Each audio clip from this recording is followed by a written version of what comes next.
கலாட்டா கல்யாணம்னு 80களில் 90களில் நிறைய கல்யாணம் சம்பந்தப்பட்ட கலாட்டா காமெடி படங்கள் வரும். அதன் பிறகு தட்டுப்பாடு அந்த மாதிரி படங்கள் வரதில்லை. கார்த்தி, கவுண்டமணி, பிரபு அந்த காலத்திலேயே எல்லாம் முடிஞ்சு போச்சு. அந்த குறைய தீக்கிறாப்ல ஹிந்தியில ஒரு அருமையான கலாட்டா கல்யாண படம் வந்திருக்கு. நல்லா இருக்கும், காமெடியா இருக்கும். என்ன இருக்கிறத வாங்க படம் பார்த்து தெரிஞ்சுக்கலாம். 2024 வந்த படமா 25 வந்த படமும் நினைக்கிறேன். இந்த படத்தோட ஸ்டார்டிங் சீன்ல நல்லா ஜோரா மழை பெஞ்சுக்கிட்டு இருக்கு. அங்க ஒரு கார்ல 2 பேரு மாஸ்க போட்டு ரெடியா இருக்க, இந்த பக்கமா ஒரு டாடா சுமோ வருது. அந்த வண்டியில பணம் இருக்கும் போல தெரியுது. அதை கொள்ளையடிக்கிறதுக்காக கும்பல் முயற்சி பண்றாங்க, தயாராகிறாங்க. இந்த பக்கம் பார்த்தா இன்னொரு காரு, அதுலயும் சில பேர் மாஸ்க மாட்டி பணத்தோட வர்ற அந்த காருக்கு முன்ன ஒரு காரு பின்ன ஒரு காருன்னு வழிமறிக்கிறாங்க. துப்பாக்கி முனையில சுமோவை ஓட்டிட்டு வந்தவனை பிடிச்சு பணத்தை தூக்கிடுறாங்க. பணம் இப்ப அவங்க காருக்கு ஷிஃப்ட் ஆயிடுச்சு. சுமோவை ஓட்டிட்டு வந்தவனோ அவனை பிடிச்சு வச்சிருந்தவனை தள்ளி விட்டுட்டு தப்பிச்சு போக பார்க்க, இந்த பக்கம் மாஸ்க் போட்ட ஒருத்தன் துப்பாக்கியால அவனை சுட்டு கொன்னுறான். அப்படி சுட்டதுல வந்த ரத்தம் எதுக்கு இருந்தவனோட வாயில பட்டுருது. இப்போ 2 கார்ல வந்தவங்களும் வேக வேகமா கார் எடுத்துட்டு கிளம்புறானுங்க. அப்படியே அங்க கட் பண்ணா ஒரு 2 வாரத்துக்கு முன்னாடி என்ன நடந்துச்சுங்கிறத நமக்கு காட்டுறாங்க. இவங்க தான் நம்ம படத்தோட ஹீரோயின். மாப்பிள்ளை வீட்டுல இருந்து பொண்ணு பார்க்க வந்திருக்காங்க போல தெரியுது. எதுக்கு இருக்கிற குடும்பம் தான் போல. ஹீரோயினோட அப்பாவோ என்னோட 2 பொண்ணுங்களையும் நேர்மையாகவும் ஒழுக்கமாகவும் கண்ணியமாகவும் வளர்த்திருக்கிறதா மார்தட்டி சொல்லி பெருமைப்படுறாரு. இந்த பக்கம் மாப்பிள்ளையுடைய அம்மாவும் என் பையன் என்ன அவனும் அப்படித்தான் ரொம்ப ஒழுக்கமா கண்ணியமா வளர்த்திருக்கிறதா சொல்றாங்க. அதுலயும் அநியாயத்தை கண்டா போதுமா உடனே பொங்கி எழுந்துருவானா பையன். போன வாரம் கூட ஒரு பொண்ணை யாரோ சில பேர் கிண்டல் பண்ணாங்கன்னு 2 பேரை போட்டு அடிச்சு போலீஸ் ஸ்டேஷன்ல போய் விட்டுட்டு வந்திருக்கான். இந்த கண்ணுகிட்ட வி ஷேப்ல ஏதோ ஒரு காயம் வந்திருக்குல்ல, அது கூட அந்த சம்பவத்துல வந்ததான்னு அந்த வீர தழும்ப பத்தி எல்லாம் அம்மா தாம்புள்ளைய பத்தி எடுத்து சொல்லிட்டு இருக்காங்க. ஃபேமிலி பிசினஸ பாத்துக்க அப்படின்னு சொன்னா கூட இல்ல முடியாதுன்னு சொல்லி வெட்னரி டாக்டரா இப்ப வேலை பார்த்துட்டு இருக்கானா. அப்புறம் ஹீரோயினோட வீட்டுல ஒரு முக்கியமான ஆளை அறிமுகப்படுத்துறாங்க. அந்த வீட்டுல வளர நாய். இவர் வெட்னரி டாக்டர், விலங்குகளுக்கான டாக்டர்ங்கிறதுனால உடனே செட் ஆயிட்டாரு நாய் கூட. பொண்ணோட தாய் மாமா இந்த பக்கம் ஜோசியரை கூட்டிட்டு வராரு. மாமா கொஞ்சம் வித்தியாசமா பின்னாடி சட மாதிரி போட்டு கிருதா வச்சு வேற மாதிரி இருக்கிறார். ஜோசியர் வந்த வேலையை பார்க்க ஆரம்பிச்சிட்டாரு. ஜாதகத்தை பார்த்ததுல 2 வாரத்துக்குள்ள இவங்களுக்கு கல்யாணம் பண்ணி வச்சிடணுமா, இல்லனா இந்த கல்யாணம் 2.5 வருஷம் தள்ளி போயிடுறதுக்கு வாய்ப்பு இருக்குன்னு ஒரு குண்டை தூக்கி போடுறாரு. குடும்பமோ சரி ஓகே 2 வாரத்துக்குள்ளே அப்ப கல்யாணத்தை முடிச்சிடலாம்னு முடிவு பண்ணிடுறாங்க. முதல் வேலையா இன்விடேஷன் அடிக்கிறாங்க. ஆட்டம் பாட்டத்தோட எல்லாரோட தலைமையிலையும் நிச்சயதார்த்தம் நடந்துட்டு இருக்கு. நிச்சயதார்த்தம் நல்லபடியா முடிஞ்ச கையோட பொண்ணு பையன்கிட்ட வந்து நாளைக்கு நாம கொஞ்சம் தனியா மீட் பண்ணி பேசலாமா அப்படின்னு கேட்க, ஹீரோவோ சரின்னு ஒத்துக்கிறார். அவர் ஆரம்பிக்கிறோம், இந்த பொண்ணு முன்னாடியே ஆரம்பிக்குது. மறுநாள் காலையில ஹீரோ ஹீரோயினுக்காக காத்துக்கிட்டு இருக்கிறார். பொண்ணோ குடும்பத்தோட வரா. தனியா வருவான்னு பார்த்தா குடும்பத்தோட வரா. ஃபர்ஸ்ட் மீட்டிங்கே சும்மா வேற லெவல்ல வித்தியாசமா இருக்குது போல நம்ம ஹீரோவுக்கு. நேர்ல வந்தும் கூட தனியா பேச முடியல. சரி கால் பண்ணியாச்சு ஃப்ரீயா பேசலாமேன்னு ஹீரோ கால் பண்ணா, அந்த பக்கம் பார்த்தா நம்ம ஹீரோயினை தவிர எல்லாரும் வளைச்சு போன் எடுத்து பேசிட்டே இருக்காங்க. பைபிளுக்கு அப்படியே காண்டி ஏறிட்டே இருக்கு. 2 பேரும் சோசியல் மீடியால அவங்க போடக்கூடிய அந்த போஸ்டுகளுக்கு மாத்தி லைக் எல்லாம் போட்டுட்டு இருக்காங்க. அப்புறம் நம்ம ஹீரோயினுக்காக கொஞ்சம் கிஃப்ட் திங்ஸ் இதெல்லாம் வாங்கிட்டு வராரு. அப்போ பொண்ணோட தாய் மாமாவை தற்செயலா மீட் பண்றாரு. ஆனா மாமா கொஞ்சம் பதட்டத்தோட ஏத்துறாரு, பேசுறாரு. கல்யாண வேலையில பதட்டங்கிறாப்ல கேட்டா. இன்னைக்கு கல்யாணம் 4 ஓடி போச்சு. ஆனா பெருசா பேசி பழகிக்க டைம் கிடைக்கல. பொண்ணு ரெடி ஆகி வந்தாச்சு. மாப்பிள்ளையோ பொண்ணு அப்படியே ஆன்னு பாத்துட்டு இருக்கிறான். கல்யாணத்துல நடக்க வேண்டிய சடங்குகள் எல்லாத்தையும் நல்லபடியா நடத்தி கல்யாணம் ஒரு வழியா சிறப்பா முடிஞ்சிருச்சு. எல்லா கல்யாணத்திலயும் நடக்கிறதுதான். பொண்ணு பிறந்த வீட்டை விட்டு புகுந்த வீட்டுக்கு போகும்போது எல்லாரையும் கட்டிப்பிடிச்சு அழுது தள்ளி அப்புறம் கார்ல ஏறாங்க. இதையெல்லாம் பாக்குற நம்ம ஹீரோவுக்கு மாப்பிள்ளைக்கு அழுகையா வருது. அங்க கட் பண்ணா இப்போ ஃபர்ஸ்ட் நைட் ரூம். பொண்ணு மாப்பிள்ளை 2 பேருமே அமைதியா பேசாம கொள்ளாம பெட்லயே உட்காந்துட்டு இருக்காங்க. கொஞ்சம் தைரியத்தை வர வச்சுக்கிட்ட மாப்பிள்ள அப்படியே மெதுவா கைய பொண்ணு பக்கம் அப்படியே எடுத்துட்டு போவார் பாருங்க. அந்த சமயமா பார்த்து பொண்ணுக்கு கால் வருது. யாராவது இந்த நேரத்துல போய் பொண்ணுக்கு கால் பண்றாங்களேன்னு பார்த்தா பொண்ணோட தங்கச்சி தான். என்ன மேட்டர்னு கேட்டா, அவங்க வீட்டுல ஆசையா ஒரு நாயை வளர்க்குறாங்கல்ல, அது 2 நாளா கக்கா போலையா. கால் பண்ற. சரிடி அதுக்கு நான் என்ன பண்ணட்டும் அப்படின்னு பொண்ணு கேட்டா, அதான் என்ன மாத்திரை மருந்து கொடுக்கணுங்கிறத கொஞ்சம் புருஷங்கிட்ட கேட்டு சொல்ல. ஏன்னா அவர் தானே வெட்டினரி டாக்டர், விலங்குகளுக்கான டாக்டர், கேட்டு சொல்றாங்க. அடச்சி நேரம் காட்ட நேரத்துல கால் பண்ணிட்டு வைடி போனன்னு போனை கட் பண்ணிடுறா. மாப்பிள்ளை இந்த பக்கம் என்னடா சோதனைங்கிற அப்ப நிக்கிறார். சரி டீ குடிக்கலாமா, டீ போடட்டுமான்னு பொண்ணு கிளம்ப பின்னாடியே பொண்ணை தொடறதுக்காக கை அப்படியே படுறது பாருங்க.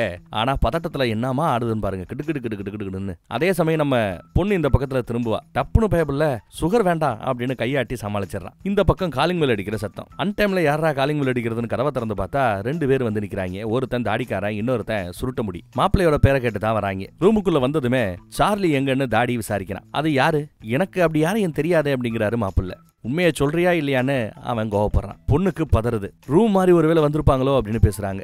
சரி ரிசப்ஷனுக்கு கால் பண்ணா இந்த குழப்பம் தெரிய வருமேன்னு கால் பண்ண போனா சுருட்ட முடி போனை பிடிங்கி வைக்கிறான். இப்ப மாப்பிள்ளைய சோஃபால உட்கார வச்சு துப்பாக்கியை காட்டி இப்ப சொல்றியா இல்ல சுற்றவான்னு மிரட்டுறாங்க. அதே சமயம் பொண்ணும் டீ போறதுக்காக சுடுதண்ணி வச்சிருப்பால, அது சுட சுட கொதிச்சுக்கிட்டு இருக்கு. டாடியோ ஹீரோவோட நெத்தியில தட்டுன்னு தட்டி சொல்றா, சார்லி எங்கன்னு டார்ச்சர் பண்ணிட்டு இருக்கான். டேய் எனக்கு யாரையும் தெரியாதுடா, சார்லிங்கிற பேர்ல எனக்கு யாரையுமே தெரியாதுன்னு அடிச்சு ஊனி நிக்கிறாரு மாப்பிள்ள. டாடியோ இதுக்கு மேல இவங்கிட்ட பேசி பிரயோஜனம் இல்லைன்னு துப்பாக்கியை நீட்டி சுட போற சமயம் பொண்ணு உசாராயி கொதிக்கிற அந்த சுடுதண்ணியை எடுத்து இவங்க மேல அப்படியே ஊத்தி விட்டுறா. சுடுதண்ணி பட்டதும் கையை சுட்டு துப்பாக்கி கீழே விழ பொண்ணு துப்பாக்கியை தூக்கிடுறா. பின்னாடி போங்க இல்ல சுற்று வேணும் நம்ம ஹீரோயின் மிரட்ட தாடி பெருசா பயப்படாம துப்பாக்கியை கொடுன்னு சீனை போட்டு கேட்டுக்கிட்டு இருக்கான். சுடமாட்டான நம்பிக்கை. ஆனா அவ துப்பாக்கியை மேல தூக்கி தனக்கு சுட தெரியும் அப்படிங்கறத ப்ரூவ் பண்ணி காட்டுறாங்க. அப்புறம் தான் அவங்களுக்கு பயம் வருது. சரிமா போயிடுறமான்னு கதவை திறந்து அவங்க வெளியில போக அதே சமயம் அவங்க மிரட்டலாமேன்னு இந்த அம்மா ஏதோ தெரியாதனமா துப்பாக்கி அமிச்சிருது. துப்பாக்கி தோட்டா பறக்குது. நல்ல வேளை அவங்க கதவை மூட கதவு மேல தோட்டா பட்டுச்சு. இல்லைன்னா அவங்களோட சோலி முடிஞ்சிருக்கும் போல.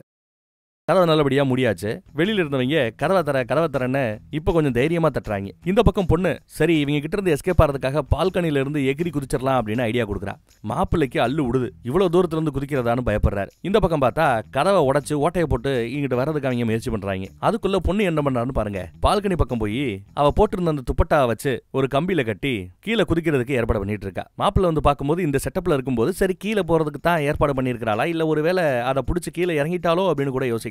ஆனா இது ஒரு செட்டப் தான். பார்த்தா பக்கத்து அபார்ட்மெண்ட்டுக்குள்ள தான் பொண்ணு போயிருக்கா. இந்த பக்கம் தாவி வாயா அப்படின்னு கூப்பிடுறா. என்னால வர முடியாது பயமா இருக்குங்கிறா மாப்பிள்ளைக்கு கிளஸ்ட்ரோபோபியாவா பயம் கொஞ்சம் அளவுக்கு அதிகமா இருந்தா அதை ஒரு வியாதியா சொல்லுவாங்க போல. அந்த மாதிரி ஒரு வியாதி இருக்கு. எப்படியோ அந்த பொண்ணு இருக்கிற தைரியத்துல வேற வழி இல்லாம பின்னாடி வேற மரண பயம் வேற வருது இல்லையா, துரத்துது இல்லையா, கம்பியை தாண்டி அந்த காம்பவுண்ட்ல எகிரி குச்சிடுறாரு. கையை பிடிச்சிடுறாரு. ஒரு பக்கம் இங்க கையை கொடுத்தாச்சு. அந்த பக்கத்துல பிடிச்சிட்டு இருக்கிற கையை விட்டாதானே இந்த காம்பவுண்டுக்கு வர முடியும், இந்த அபார்ட்மெண்ட்டுக்கு. அந்த கையை விட மாட்டேங்கிறான் பயத்துல. வேற வழி இல்லாம பொண்ணு தான் மாப்பிள்ளைய பிடிச்சி விக்குன்னு இழுக்கிறா. அப்படி இழுத்ததுல அந்த கை பார்த்து மட்டும் கிழிஞ்சு போயிடுச்சு சட்டையில. ஒரு வழியா பயந்துகிட்டு இந்த பக்கம் வந்து சேர்றதுக்குள்ள போதும் ஆயிடுது மாப்பிள்ளைக்கு. அதுக்குள்ள அவங்க அங்க கதவை திறந்து பால்கனி பக்கம் வந்துடுறானுங்க. வந்து பார்த்தா துப்பட்டா கீழே தொங்கிட்டு இருக்கிறத பார்த்துட்டு கீழே குதிச்சு எஸ்கேப் ஆயிட்டாங்களோ அப்படின்னு நினைக்கிறாங்க. ஆனா நம்ம பிள்ளைங்க செவத்துக்கு அந்த பக்கம் தான் இருக்கிறாங்க. அப்புறம் அந்த கம்பார்ட்மெண்ட்டுக்குள்ள போய் அங்க இருந்த ஷூ சட்டை இதை எல்லாத்தையும் எடுத்து மாட்டிக்கிறா பொண்ணு. ஏதோ ஒரு வீட்டுக்குள்ள நுழைஞ்சாப்ல பக்கத்து ரூமுக்குள்ள நுழைஞ்சிட்டாங்களே.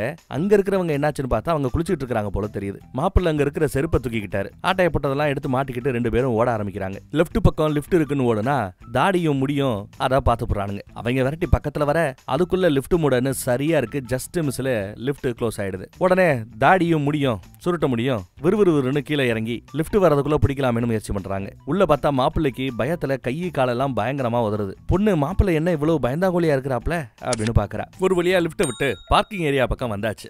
கார்ல தான் மாப்பிள்ளை கூட்டு இருந்திருப்பாரு பொண்ணு.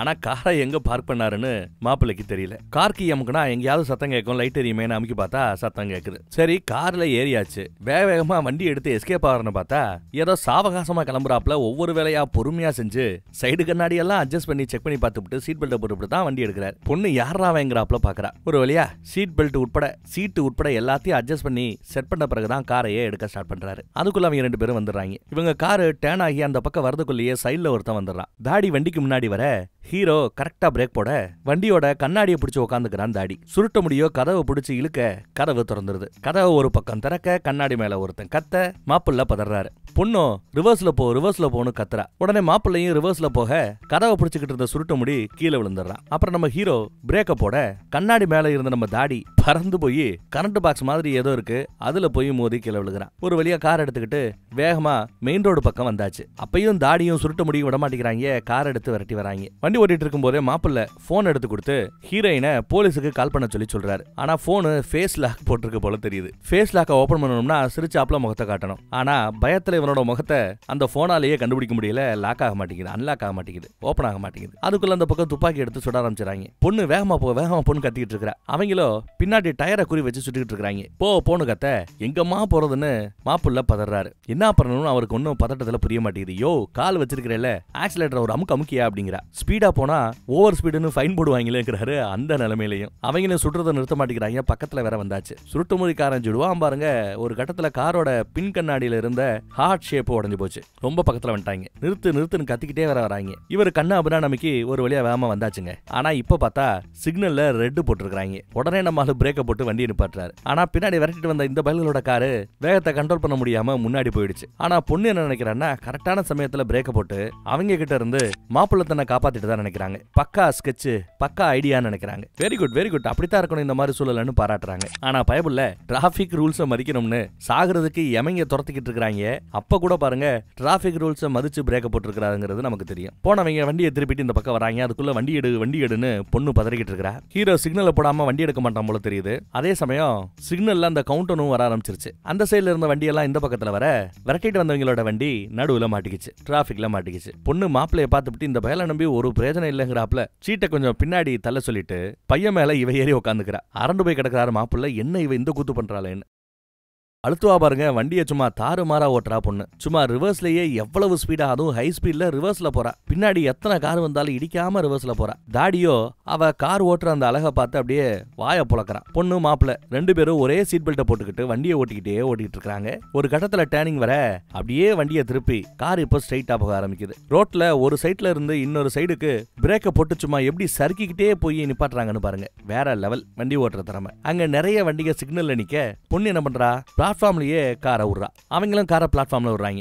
வந்த வேகத்துல பிளாட்ஃபார்ம்ல இருந்த ஒரு பாப்கார்ன் கடை அப்படியே பறக்க விடுது. பிளாட்ஃபார்ம்ல இருக்கிறவங்க எல்லாம் தெரிச்சு ஓட ஆரம்பிக்கிறாங்க. அப்புறம் நம்ம ஹீரோயின் காரை இந்த பக்கம் ரோட்டுக்கு கொண்டு வந்துடுறா. வேகமா தாடி வண்டி ஓட்டு வரணும்னு பார்த்தா ரோட்ல போற வரவெல்லாம் தாடிக்காரனை திட்டுறாங்க. இவ்வளவு வேகமா வண்டி ஓட்டுறியே, அறிவு இருக்கான்ட்டு. அதுக்குள்ள பொண்ணு ஒரு வலை வளைச்சு அடுத்த ரோட்டு பக்கத்துல வண்டியை கொண்டு போயிட்டா. தாடிக்கார இப்ப அந்த பக்கத்துல வண்டி எடுத்துட்டு வந்தா அதுக்குள்ள தெருக்குள்ள போயிட்டாங்க நம்ம ஹீரோயின். பொண்ணு எந்த பக்கம் வண்டி ஓட்டிட்டு போனாங்கிறது இவங்களுக்கு தெரியாம நேரா வண்டியை விடுறானுங்க. அப்பாடா எஸ்கேப் ஆயிட்டோம்னு இப்பதான் இவ அவளோட சீட்டுக்கே போய் உட்கார்றா. மாப்பிள்ளையோ பொண்ணு ஆணு பாக்குறா ஆச்சரியமா. என்னாடின்னு கேட்டா அது ஒண்ணும் இல்ல, நான் பீச் பக்கம் வாரம் சனிக்கிழமை ஆச்சுன்னா ரேஸுக்கு போவேன். 1.5 வருஷமா இந்த கார் ரேஸ்ல யாரையுமே ஜெயிக்க விட்டதில்ல தெரியுமா அப்படின்னு உண்மையை சொல்றா. ஆனா பொண்ணு பார்க்க வந்தப்போ 7 மணிக்கு மேல என் பொண்ணு வீட்டை விட்டு வெளியவே போக மாட்டான்னு பச்சை புழுகி இருக்கிறாங்க பொண்ணு வீட்டு ஆட்கள். இப்படி போய் சொல்லிட்டாங்களே உன் ஃபேமிலின்னு இவங்க கேட்பான். அதுக்கு பதிலாக அதுக்கு இவ உனக்கு மட்டும் இப்படி பயப்படுற வியாதி இருக்குங்கிறத சொல்லல. கேட்டா 2 பேரும் அடிச்சு போலீஸ் ஸ்டேஷன்ல கொண்டு போய் விட்டேன்லாம் அவங்க அம்மா சீனை போட்டுச்சுன்னு இவ கேட்கிறா. அதே சமயம் மாப்பிள்ளையோட அம்மா கிட்ட இருந்து கால் வருது. கால் அட்டன் பண்ணி பேசினா பேசுறது வேற யாரோ மாதிரி தெரியுது. யாராதுன்னு பார்த்தா இந்த ரவுடி கும்பலை சேர்ந்தவன் தான். மாப்பிள்ளையோட ஃப்ரெண்டுன்னு சொல்லி அம்மா கிட்ட நல்லவன் மாதிரி அப்படியே பேசிட்டு இருக்கிறான். சார்லி எங்கன்னு தான் அந்த பையனும் விசாரிக்கிறான். இங்க பார்த்தா குடும்பத்தோட ரம்மி விளையாண்டுட்டு இருக்காங்க. கேட்டா ரம்மி பாத்தியா, இவன் மீசை கொஞ்சம் டிஃபரெண்டா இருக்குல்ல, மீசக்காரா மீசைனே கூப்பிடுவோம் இவனை. மீசையோ இங்க பாரு, நீ என்ன பண்ணுவியோ ஏது பண்ணுவியோ எனக்கு தெரியாது. நாளைக்கு 8 மணிக்கு அந்த சார்லியை கூட்டிட்டு இங்க வந்தே ஆகணும். இல்லைனா உன் குடும்பம், உன் மாமியார் குடும்பம் மொத்தத்தையும் காலி பண்ணிட்டு வேணும் மிரட்டுறான். மாப்பிள்ளையோ டேய் நீங்க கேட்கிற சார்லிங்கிறவ யாரு என்னன்னு எனக்கு தெரியாது, தேவையில்லாம எங்க கிட்ட பிரச்சனை பண்ணாங்கன்னு கெஞ்சிராப்ல. அதுக்கு பிறகு எனக்கு உள்துறை அமைச்சரை தெரியும், பாதுகாப்பு அமைச்சரை தெரியும், அப்படி இப்படின்னு சின்ன பிள்ளைத்தனமா பேசி சீனை போட்டுக்கிட்டு இருக்காரு மாப்பிள்ள. இவன் பேசுற பேச்சுக்கு அந்த பக்கம் ரவுடி பயப்பட வாய்ப்பே இல்ல. இதனால காண்டாயி பொண்ணு போனை பிடிங்கி, ஏய் யாரா நீ என்னடா பேசுற, சும்மா விட்டா ஓரா பேசிட்டு போயிட்டே இருக்கிற நாயே, எங்க குடும்பத்துக்கு மட்டும் ஏதாவது ஒண்ணு ஆச்சு உன்னை உண்டு இல்லைன்னு பண்ணிடுவேன் பாத்துக்கா, அப்படி இப்படின்னு சும்மா காட்டு கத்துறா. ஊடால சில கெட்ட வார்த்தையும் போட்டுருப்பா போல. மாப்பிள்ளைக்கு ஓஹோ உனக்கு இப்படியெல்லாம் பேச தெரியுமா, கெட்ட வார்த்தை வேற பேசுவியாங்கிறாப்ல ஆச்சரியமா பாக்குறாரு. ஆனா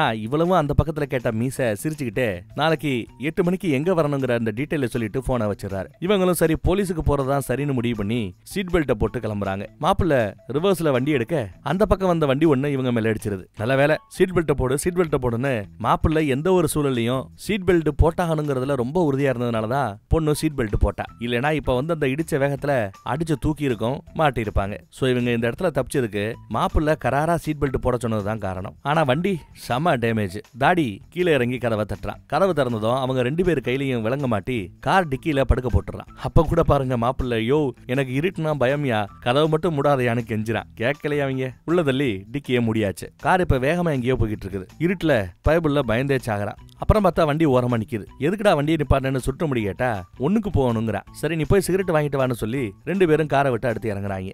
ஆளுக்கு ஒரு பக்கமா போக கார் இப்போ நோ பார்க்கிங்ல நிக்குது போல.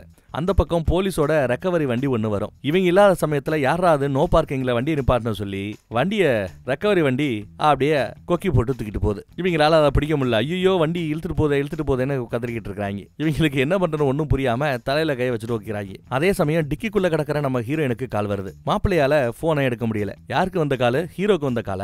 ஹீரோயின் தான் போன் எடுத்து ஸ்பீக்கர் ஆன் பண்ணி போடுறா. ஸ்பீக்கர் போனை அந்த பக்கம் பேசுறவன் சிஐடி ஆபீசரா. அவரும் கால் பண்ணி சார்லியே தெரியுமான்னு தான் கேக்குறாரு. சார்லி சார்லி சார்லி அது யாரு என்னன்னு தெரியாதியா? தேவையில்லாம எங்களை ஏதோ ஒரு பிரச்சனையில மாட்டி விட பாக்குறாங்கன்னு கத்துறாரு மாப்பிள்ள. அப்புறம் நம்ம சிஐடி சரி சார்லி பேரை விடுங்க, குஷ்வாந்த் கபூர் தெரியுமா அப்படின்னு கேக்குறாரு. பொண்ணு ஆமா தெரியும், எங்க தாய் மாமா தான் அப்படிங்கிறாங்க. ஏதோ பிசினஸ் சம்பந்தமா ஹைதராபாத் வரைக்கும் போயிருக்கிறதா பொண்ணு சொல்லுவாங்க. அப்பதான் நம்ம சிஐடி இல்ல உங்க தாய் மாமா இப்போ ஐசியூ வார்டுல கிடக்குறாரு அப்படின்னு சொன்னதும் இவங்களுக்கு ஷாக். என்னாச்சுன்னு பதறாங்க. நான் சொல்றது இப்ப கவனமா கேளுங்கன்னு நம்ம சிஐடி டிசம்பர் 28ஆம் தேதி அன்னைக்கு சாயங்காலம் சாந்தி நகர் ஏரியால இருந்து எங்களுக்கு ஒரு இன்ஃபர்மேஷன் வந்தது. கிரிக்கெட் சூதாட்டத்தின் மூலமா கிரிக்கெட்ல பெட்டு கட்டுறதே தப்பு, அப்படி கட்டி அதுல சம்பாதிச்ச பணம் கிட்டத்தட்ட 100 கோடி ரூபாயா. அது ஒரு ஏரியால இருந்து இன்னொரு ஏரியாவுக்கு அந்த பணம் கைமாறுதுன்னு போலீஸுக்கு தெரிய வருது. 100 கோடி பணம் இப்படி ஒரு ஏரியா விட்டு இன்னொரு ஏரியாவுக்கு கைமாறுது. இதை தெரிஞ்சுக்கிட்ட நம்ம போலீஸ் சரி போய் அதை பிடிக்கலாம் தடுக்கலாம் அப்படின்னு பார்த்தா அதான் இல்ல. அதுக்கு பதிலா அந்த பணத்தை போலீஸ்காரமான இவங்களே கொள்ளையடிச்சிட்டு செட்டில் ஆயிடலாம், லைஃப் டைம் செட்டில்மெண்ட் கிடைக்கும்னு போலீஸே பொறுக்கித்தனம் பண்ணலாம்னு முடிவு பண்றாங்க. கொள்ளக்கார கும்பல் நம்ம நினைச்சிட்டு இருந்தோம். மாஸ்க போட்டு அந்த பணத்தை கொள்ளையடிச்சவங்க ஆக்சுவலா அது ஒரு போலீஸ் கும்பல். இந்த சம்பவம் எல்லாம் நம்ம ஹீரோயினோட தாய்மாமாவோட கடைக்கு முன்னாடி தான் நடந்துட்டு இருந்திருக்கு. தாடி சுருட்ட முடி எல்லாம் போலீஸ் தான் போல. அங்க நடந்த சம்பவம் எல்லாமே அந்த கடை சிசிடிவில ரெக்கார்ட் ஆயிருக்குது. தாய்மாமா அந்த சிசிடிவி ஃபுட்டேஜ் எல்லாம் எடுத்துக்கிட்டு போலீஸ் ஸ்டேஷனுக்கு போயிருக்கிறார். இந்த மாதிரி ஒரு கொள்ளை சம்பவம் தன்னோட கடை முன்னாடி நடந்தது அப்படின்னு கம்ப்ளைண்ட் கொடுக்கிறார். ஆனா முகமூடி போட்டுக்கிட்டு கொள்ளையடிச்சு அந்த சிசிடிவி ஃபுட்டேஜுக்குள்ள இருக்கிறதே இந்த போலீஸ்காரங்க என்ன தெரியாம அதே போலீஸ்காரங்க கிட்ட கொண்டு போய் கம்ப்ளைண்ட் கொடுக்கிறார். மீச மேட்டரை தெரிஞ்சுக்கிட்டு மித்த போலீஸ் கிட்டையும் தாடி கிட்டையும் சுருட்ட முடி கிட்டையும் போய் மேட்டரை எடுத்து சொல்லுது. அதே சமயம் வெளியே இன்னொரு போலீஸ் வர்றான். இவன் தான் அந்த சுமோ ஓட்டிட்டு வந்தவனை சுடும்போது வாயில ரத்தம் தெரிக்கும்ல, அதை கழுவுறேன்னு போதுதான் முகத்தை காட்டியிருப்பாரு. நம்ம தாய் மாமா முகத்தை நல்லா பார்த்திருப்பாரு. சிசிடிவிலேயே ரெக்கார்ட் ஆயிருக்கும். போலீஸ்காரங்க தான் திருட வந்திருக்காங்கிறத தெரிஞ்சுக்கிட்டு இவருக்கு ஷாக் ஆயிடுது. இப்ப வந்த வெள்ள போலீஸ் தாடி சுருட்ட முடி மீச அத்தனை பேருமே சேர்ந்து வேற வழி இல்ல இந்த பயில போட்டாகணும்னு தாய்மாமாவை போடுறதுக்கு முயற்சி பண்றாங்க. இதை தெரிஞ்சுக்கிட்ட தாய்மாமா அங்க இருந்து அவங்க பிளான தெரிஞ்சுக்கிட்டு தப்பிச்சு ஓட்டுறாரு. பின்னாடியே போலீஸும் விரட்டிக்கிட்டே வருது. தாய்மாமாவோ கூட்டமா இருக்கிற ஒரு மால் பக்கம் போயினா தப்பிச்சிடலாம் அப்படின்னு நினைக்கிறாரு. ஷாப்பிங் மால் பக்கம் வந்துடுறாரு. அங்கதான் தாய்மாமா நம்ம ஹீரோவை மாப்பிள்ளைய பார்த்திருப்பாரு, பேசியிருப்பாரு. கொஞ்சம் பதட்டமா பேசிட்டு போனாருன்னு சொன்னோம்ல, அன்னைக்கு தான் இந்த சம்பவம் எல்லாம் நடந்திருக்குது. அப்படி பேசும்போதுதான் சிசிடிவில இருந்து காப்பி பண்ண அந்த பென்டிரைவ் எடுத்து சிசிடிவில ரெக்கார்ட் ஆன அந்த ஃபுட்டேஜ பென்டிரைவ்ல கொண்டு வந்திருப்பாரு. அந்த பென்டிரைவை கிஃப்ட் பேகுக்குள்ள போட்டிருப்பாரு. அப்படி போட்டுட்டு அந்த பக்கமா போக போலீஸ் கிட்ட மாட்டிக்கிட்டாரு.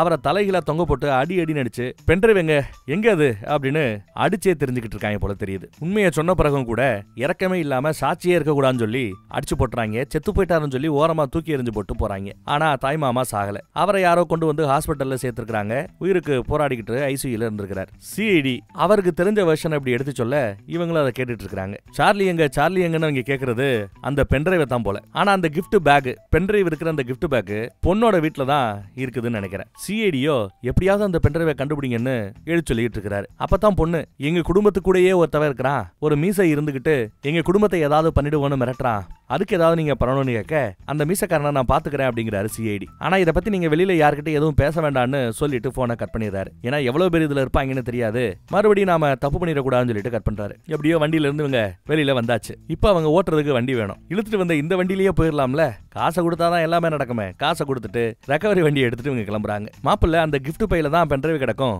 வா போய் எடுக்கலான்னு கூப்பிட்டா இல்லப்பா அந்த கிஃப்ட் பேக் அடுத்தவங்களுக்காக வாங்கின கிஃப்ட் பேக், அதை இந்நேரம் கிஃப்ட் பண்ணிருப்பாங்க, நம்ம கிட்ட அந்த கிஃப்ட் இப்போ இல்ல, கிஃப்ட் பை நம்ம கிட்ட போய் இல்லன்னு குண்ட தூக்கி போடுறா. சரி அதை யார்கிட்ட கொடுத்தேன்னு கேட்டா அது தெரியாதுங்கிற அவ தன்னோட ஃப்ரெண்டுக்காக வாங்கின கிஃப்ட் போல அது. அவ டிஜே வேலை பாக்குறா போல தெரியுது. அவ வேலை பாக்குற இடத்துக்கு போய் அடுத்த கட்ட நடவடிக்கையை பத்தி யோசிக்கலான்னு கிளம்புறாங்க. நிறைய போய் சொல்லிருப்பா ஃப்ரெண்ட பத்தி. அவ வேலை பாக்குறது ஒரு என்ஜிஓக்காக அப்படி இப்படிலாம் சொல்லி வச்சிருப்பா. பார்த்தா வேலை பாக்குறது டிஜேல, ஒரு டிஜேயா பார்ட்டி நடக்கிற ஏரியால வேலை பாக்குறா. எவ்வளவு பொய் சொல்லிருக்கீங்கன்னு இவன் இது பண்ணுவான்.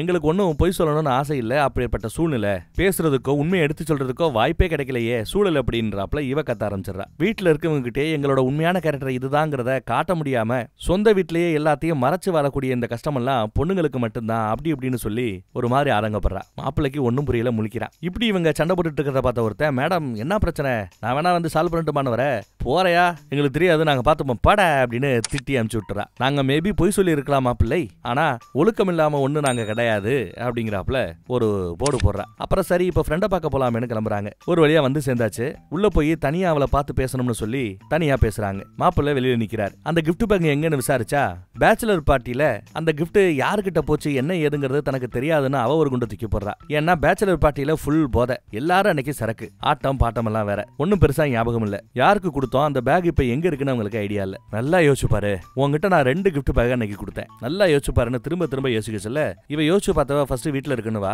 அப்புறம் இல்ல ஃப்ரெண்டு கிட்ட கொடுத்தாப்ல தெரியுதுங்கிறா. இப்படி மாத்தி மாத்தி உளறிக்கிட்டு இருக்கா. ஏய் இதோ ஃப்ரெண்டுங்கிற, உனக்கு இருக்கிற ஒரே ஃப்ரெண்டு நானு, எனக்கு தெரியாம யாரு உனக்கு வேற ஃப்ரெண்டு அப்படின்னு இவ வாக்குவாதம் பண்ண ஆரம்பிக்கிறா. கடைசியா நம்ம ஹீரோனுக்கு தெரியாம அவ வச்சுக்கிட்டு இருந்த அந்த ஃப்ரெண்டு யாருங்கிற பேரை சொல்றாங்க, ஆரியான்னு சொல்றா. அதை கேட்டதும் பயங்கர கோவம் வருது நம்ம ஹீரோயினுக்கு. கோவத்துல ஃப்ரெண்டையே அடிக்க போறா. ஏன் இவ இவ்வளவு கோவப்படுறான்னு தெரியல. கெட்ட கெட்ட வார்த்தையில திட்டிக்கிட்டு ஃப்ரெண்டை விரட்டிக்கிட்டு இருக்கா. இப்போ இவங்க 2 பேருக்கு நடுவுல நம்ம ஹீரோவும் போய் மாட்டிக்கிறார். போலீஸ்னு ஒரு அறையை விட்டு ஃப்ரெண்ட ஒரு பாத்ரூம்குள்ள தள்ளி உள்ள போய் விசாரிக்க ஆரம்பிக்கிறா. மாப்பிள்ள வெளியில பாடி கார்டு மாதிரி நிக்கிறார். இல்ல அடிக்காத விடுன்னு கத்திக்கிட்டு இருக்கா ஃப்ரெண்டு. உள்ள பார்த்தா ஃப்ரெண்ட நங்குன்னு முட்டை வைக்கிறா. மாப்பிள்ள தான் ஏய் பாவம் விடுப்பான்னு தடுக்க போக அவரு நடுவுல மாட்டிக்கிறார். இவங்களுக்கு நடுவுல நடந்த அந்த சண்டையில மாப்பிள்ளையோட மூஞ்சிலேயே ஒரு குத்து விழுகுது. இது தேவையான மொபைலுக்கு? அப்பயும் அவங்க சண்டையை விடல, தொடர்ந்து சண்டை போட்டுக்கிட்டு தான் இருக்கிறாங்க. மாப்பிள்ளையோ கையில இருந்து அந்த செயினை பிடிச்சி இழுத்து டாய்லெட்ல இருந்து வெளியே ஒரு வழியா எடுத்து தள்ளிடுறாப்ல. ஆனாலும் முடிய பிடிச்சி இவ இழுத்துக்கிட்டே இருந்ததுல ஃப்ரெண்டு போட்டு இருந்தது டோப்பா முடி போல அது கையோட வந்துருது. அப்புறம் அவளை பிடிச்சி இன்னும் நல்லா முட்டை வச்சுக்கிட்டு இருக்கா. கீழே விழுந்து கிடந்த ஃப்ரெண்டு ஐயோ பாவம் இருந்தாலும் விடலையே, காலை பிடிச்சி இழுத்துக்கிட்டே போய் கதவு கிட்ட வச்சு கையில இருந்த ஹேர் பேங்கை வச்சு அப்படியே அடிச்சு துவைக்க எடுக்க ஆரம்பிக்கிறா. வேற லெவல்ல செஞ்சுக்கிட்டு இருக்கா பொண்ணு. யார் அந்த ஆரியா? அவனோட பேரை கேட்ட பிறகு ஏன் இவ்வளவு விசுறுவை எடுத்தா? நீ நினைக்கிறாப்ல எல்லாம் ஒண்ணு இல்ல, நானும் ஆரியாவும் ஜஸ்ட் ஃப்ரெண்டு மட்டும்தான், நாங்க பெஸ்ட் ஃப்ரெண்ட்ஸ் அப்படின்னு சொல்லுவா. இன்னும் காண்டாயி பேய் கத்துறாப்ல கத்துவா பொண்ணு. இதுல பயந்து போன ஃப்ரெண்டுகாரி டாய்லெட்டுக்குள்ள போய் கதவை பூட்டிக்கிட்டு ஒளிஞ்சுக்கிறா. அப்பதான் மாப்பிள்ளைக்கு ஆரியாங்கிறவ யாரு, பேச்சுலர் பார்ட்டியா, அது எப்ப நடந்துச்சுன்னு விசாரிக்கிறான். பொண்ணோட வீட்டுல அன்னைக்கு ஏதோ பூஜை பண்றோம் அப்படின்னு பொண்ணோட அம்மா பொண்ணுக்காக போய் சொல்லி இருப்பாங்க. பூஜைன்னு பிட்ட போட்டு இங்க பேச்சுலர் பார்ட்டியே நடந்திருக்குது. பொண்ணுக்காக செம டென்ஷனா இருக்கிறா இல்லையா பொண்ணு. அதே சமயம் அங்க ஒருத்தன் சரக்கு டெலிவரி பண்ணிட்டு இருப்பான். டப்புனு புடுங்கி கம அடிக்க ஆரம்பிக்கிறான். இவனுக்கு ஒன்னும் புரியல, என்ன நடக்குறீங்க அப்படிங்கிறாப்ல பாக்குறாரு மாப்பிள்ள. ஆனா அதே சமயம் பின்னாடியே சார்லி எங்கன்னு போலீஸ்காரங்க மறுபடியும் வந்து நிக்கிறாங்க. திரும்பவும் வந்துட்டாங்களேன்ட்டு கையில சரக்கு பாட்டில எடுத்து மெயின் பாயிண்ட்லயே ஒரு குத்து, ஒரு அடி. கோவத்துல எத்தி தள்ளுறா பொண்ணு. கூட வந்த இன்னொருத்தனும் அடிக்க வர அங்க இருக்கிற பாட்டில எடுத்து அவனை அடிச்சு சரக்கு ஊத்தி கொடுக்கற பாட்டன்டர்ஸ் இருப்பாங்கல்ல அந்த பக்கமா தாவி குச்சிடுறாங்க. பைத்தியங்க மாதிரி அங்க இருக்கிற எல்லா பொருளையும் அவன் மேல அச்சு தூக்கி வீசுறாங்க. ஐஸ் கட்டிய கூட விட்டு வைக்கல. அந்த பக்கம் இருந்த அந்த போலீஸ்காரன் பதிலுக்கு சரக்கு நிறைய இருக்கிற ஒரு பாட்டில் அந்த பக்கம் வீசி எறிவான். அது நம்ம ஹீரோ பிடிச்சிடுறாரு. அதுவும் ஹீரோயின் மேல படாம ஹீரோ பிடிச்சிடுறாரு. உடையக்கூடாதுன்னு பத்திரமா வச்சிருக்கிறாராம். ஆனா பொண்ணு பாருங்க அதே பாட்டில எடுத்து திரும்ப வீசுறா. அடிச்சு அடியில தலையில பட்டு அவன் சம்பவ இடத்துல மயங்கி போறான். ஆனா ஏற்கனவே அடி வாங்கின அந்த போலீஸ்காரன் வந்து மாப்பிள்ளையோட கழுத்தை பின்பக்கமா நெரிக்க ஆரம்பிக்கிறார். உடனே பொண்ணு காப்பாத்துறங்கிற பேர்ல கையில மாட்டிருக்கிற அந்த செயினை பிடிச்சி இழுக்கிறாங்க. அங்க நம்ம மாப்பிள்ள கொஞ்சம் சுதாரிச்சு அங்க இருந்த லெமனை எடுத்து போலீஸோட கண்ணுலயே பிழிஞ்சு விட்டுறான். கண்ணு எரியுதுன்னு கண்ணை கசக்கிட்டு இருக்கிற சமயம் பாட்டில் எடுத்து ஓங்கி ஒரு அடி, மண்டை பொளந்துருது. இந்த சண்டையில மாப்பிள்ளையோட இன்னொரு சட்ட கையும் கிழிஞ்சிருச்சு. இப்ப இவங்களோட அடுத்த பிளான சார்லிய பார்க்க போலான்னு தான். மேபி அந்த கிஃப்ட் பாக்ஸ் சார்லி கிட்ட கூட போயிருக்கலாம். உள்ள பென்ட்ரைவ் அவங்க கிட்ட போயிருக்கலாம்னு நினைச்சுக்கிட்டு அங்க போலாமே லிஃப்ட் கேட்டா ஒரு பய லிஃப்ட் கொடுக்கல, வண்டியை நிப்பாட்டல. அங்க ஒரு குதிரை வண்டி மாதிரி ஒண்ணு தெரிய, குதிரை வண்டி மாதிரி ஆனா குதிரை இல்லாம மனுஷங்க ஓட்டுற மாதிரி இருக்கு. அதுலதான் வராங்க, போதையில புலம்பிட்டே வராங்க. ஆரியா வீட்டுக்கு ஒரு வழியா வந்தாச்சு. ஆரியாவோட வீட்டையே என்ன முறைக்கிறான்னு பாருங்க. வீட்டுக்குள்ள வந்தா ஆரியாவோ வா பேபி வா, நீ வருவான்னு எனக்கு தெரியும்னு பேச ஆரம்பிக்க, இவங்க பேசுறத வச்சு பார்த்தா ஏற்கனவே இவங்க 2 பேரும் ஒரு காலத்துல லவ் பண்ணிருப்பாங்க போல. அப்புறம் பிரேக்கப் ஆயிடுச்சு. சோ இந்த ஆரியாங்கிறவன் பொண்ணோட எக்ஸ் லவர். அவன் ஆட்டுக்க பேசிக்கிட்டே இருக்க இவ அதையெல்லாம் கண்டுக்காம உள்ள வந்து அந்த கிஃப்ட் பேக்கை எடுத்து பென்ட்ரைவ் இருக்கான்னு செக் பண்ணிட்டு இருக்கா. எக்ஸ் லவர் முடிஞ்சு போன பழைய கதையவே பேசிட்டு இருப்பா. இவ எதையுமே கண்டுக்கல. காண்டான எக்ஸ் லவர் மாப்பிள்ளை கிட்ட பொண்ணு உன்னை விருப்பப்பட்டு கட்டிக்கல, என் மேல இருந்த கோவத்துல என்ன பழி வாங்குறேன்னு உன்னை கல்யாணம் பண்ணிக்கிட்டதா ஒரு குண்டை தூக்கி போடுறார். ஹீரோயினுக்கு செம்ம காண்டாக ஒரு முறப்பா. கோமா இருந்தா துப்பிரு, கமான்னு சொன்னதும் காரி துப்பிட்டா. வந்து தேடி பார்த்தோம் இங்க பென்ட்ரைவ் இல்ல. சரி இங்க இருந்து கிளம்பலாம்னு பார்த்தா எக்ஸ் லவர் விட மாட்டேங்கிறான். உனக்கு குழந்தை தானே வேணும், வா கமான் நான் தர்றேன் அப்படிங்கிறான் எக்ஸ் லவர். காண்டானவ அப்படியே காலை தூக்கி மெயின் பாயிண்ட்லயே நங்குன்னு ஒரு அடி. இனி குழந்தைய பத்தி யோசிக்கவே முடியாத மாதிரி பண்ணிட்டு கிளம்புறா. இருந்தாலும் ஓரமா கொஞ்சம் வலிக்க செய்யும்ல இல்லையா, பொண்ணு தானே. ஓரமா உட்காந்து அழுக ஆரம்பிக்கிறா, ஃபீல் பண்றா. ஆனா மாப்பிள்ளையோட பாயிண்ட் ஆஃப் வியூல இருந்து யோசிச்சு பாருங்க, நீ அவனை பழி வாங்குறதுக்கு என்ன ஒரு கேடயமா நீ பயன்படுத்திக்கிட்ட.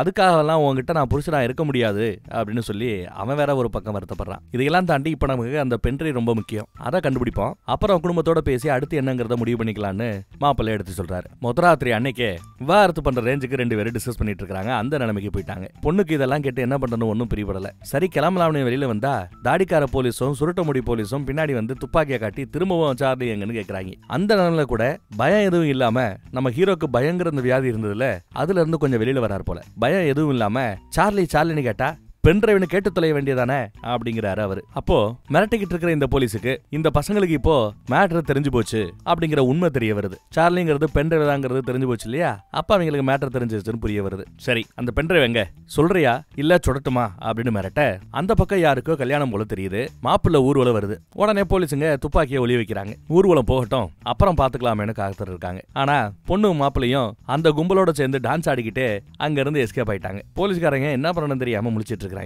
பொண்ணு மாப்பிளையும் அப்படியே அங்கிருந்து தப்பிச்சு ஒரு சந்து பக்கமா ஓடி வந்தா அங்க ஒரு திருட்டு பையன் கடையை உடைச்சு திருட பாக்க இவங்கள பார்த்ததும் எழுந்துக்கிறான். பயந்து போய் எந்திரிப்பான். ஆனா இவங்களே திருடங்கிட்ட போய் உதவிதான் கேக்குறாங்க. இந்த கைவிலங்க கொஞ்சம் கழட்டி விட முடியுமா ப்ளீஸ் அப்படின்னு கேட்க திருடனும் சரின்னு கழட்டி விடுறான். ஓகே தேங்க்ஸ், நீ திருடுற வேலையை பாரு அப்படின்ட்டு அங்க ஒரு வீட்டுக்கிட்ட போய் இவங்க 2 பேரும் ஒளிஞ்சுக்கிறாங்க. பார்த்தா இவங்க வந்த இடம் ஒரு பழைய கட்டடம். வாட்ச்மேன் தாத்தா ஒருத்தவர் இருக்கிறார். கேட்டை ஓபன் பண்ணி விட்டதும் இவங்க உள்ள வராங்க. அதே சமயம் விரட்டிட்டு வந்த போலீஸ்காரங்க காரு அங்க நேரா போயிடுது. அந்த பக்கமா இங்க வாட்ச்மேன் தாத்தா துப்பாக்கியோட நிக்கிறார். எங்கேயாவது இருட்டா ஒரு இடம் கிடைச்சா போதுமே, என்ஜாய் பண்றதுக்காக வந்துருவீங்களே அப்படின்னு கத்த ஆரம்பிக்கிறாரு தாத்தா. அப்ப இவங்க உஷாராகி இல்ல தாத்தா, எங்களை சில பேர் துப்பாக்கியோட கொல்றதுக்காக விரட்டிக்கிட்டு இருக்காங்க, ஜாதி மாறி கல்யாணம் பண்ணதுக்காக எங்களை கௌரவ கொலை பண்ண பாக்குறாங்கன்னு ஒரு புது பிட்ட போட்டு விடுறாங்க. அப்படியாகத சரி சரி, நான் கூட உங்களை என்னமோ ஏதோ நினைச்சிட்டேன். சரி வாங்க வீட்டுல இன்னைக்கு சிக்கனை புது மாப்பிள்ள புது பொண்ணா இருக்கிறீங்க விருந்து வைக்கிறேன்னு கூட்டிட்டு போறாரு. சப்பாத்தி சிக்கன் எல்லாம் வச்சு கொடுத்தா நம்ம பய நான் வெஜிடேரியன் இதெல்லாம் சாப்பிட மாட்டேங்கிறான். நீங்க நான் வெஜிடேரியன் தானே, சாப்பிடலாமே நான்வெஜ்,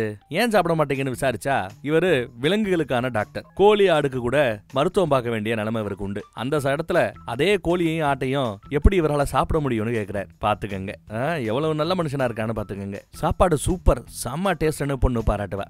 கை ருசிக்கு காரணம் என் பொண்டாட்டி தான். அந்த டேஸ்ட்ல தான் மயங்கி அவரை நான் கல்யாணம் கண்டிக்கிட்டேன்னு அவரோட லவ் ஸ்டோரி எல்லாம் எடுத்து பேச ஆரம்பிக்கிறார். இவங்க அப்படி ஒருத்தருக்கு ஒருத்தர் விட்டு கொடுக்காம அவங்க பேசுறத பழகுறத இதையெல்லாம் பார்க்கும்போது இவங்களுக்கே பொறாமையா இருக்குது. வாழ்ந்தா இவங்கள மாதிரி ஒரு வாழ்க்கை வாழணும்னு ஒரு எண்ணத்தை அவங்களுக்கு உருவாக்குது. அதே சமயம் வெளியில பார்த்தா கதவை தட்டுற சத்தம். விரட்டிட்டு வந்தவங்க நான் நினைக்கிறேன். உடனே நம்ம ஆட்கள் அந்த பக்கமா ஓடி ஒளிய போறாங்க. கதவு பக்கம் இருந்து யாருவே அப்படின்னு விசாரிக்கிறாரு தாத்தா. தாடிக்கார போலீஸும் சுருட்ட முடி போலீஸும் இந்த பக்கமா ஒரு பொண்ணும் பையனும் வந்தாங்களா அப்படின்னு விசாரிக்கிறாங்க. வாட்ச்மேன் தாத்தாவோ ஆமா ஆமா வந்தாங்க, அதோ அவங்க அந்த பக்கமா இருக்கிறாங்க இல்லையா, அந்த ரோடு வழியா தான் போனாங்கன்னு சொல்லி தப்பான வழியை காமிச்சு அனுப்பிச்சுறாரு.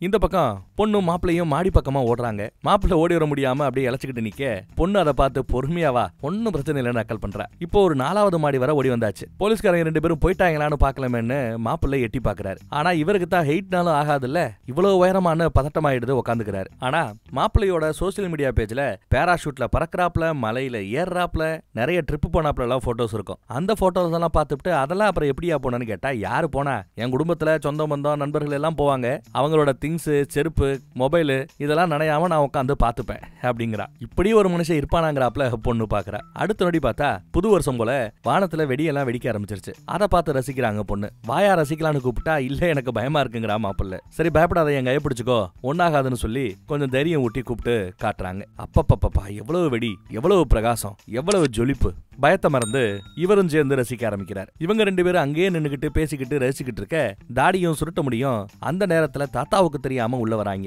அதை பார்த்துட்டு இவங்க இன்னும் மேல் மாடிக்குன்னு முன்னேறி போறாங்க. அங்க சைட்ல ஒளிஞ்சுக்கலாமேன்னு மாப்பிள்ள சொல்ல 2 பேரும் சைட்ல நின்னுக்கிறாங்க. இந்த 2 போலீஸ் இப்போ மாடி ஏறி வருதுங்க. தாடி சுருட்ட முடிய சைட்ல போய் நீ தேடி பாருன்னு சொல்லிவிட்டு இவரும் மாடி பக்கம் போய் பாக்குறாரு. அந்த கட்டடத்துல மேல தாடி கீழே சுருட்ட முடி நடுவுல நம்ம பொண்ணு மாப்பிள்ள இருக்கிறாங்க. போலீஸ்காரங்க 2 பேரும் யாரும் இல்லைன்னு கிளம்ப போற சமயம் மாப்பிள்ள தெரியாதனமா செங்கல் தட்டி விட்டுறாரு. அதை பார்த்துட்டு இவங்க அவங்கள பிடிக்க வர பொண்ணு உடனே கையில ஒரு செங்கல் எடுத்து தாடியோட மண்டையிலேயே போடுறா. சுருட்ட முடி பிடிக்க விரட்டிட்டு வர இவங்க 2 பேரும் அவன் வர்ற நேரம் பார்த்து ஒரு பலகையை தள்ளி விட்டுறாங்க.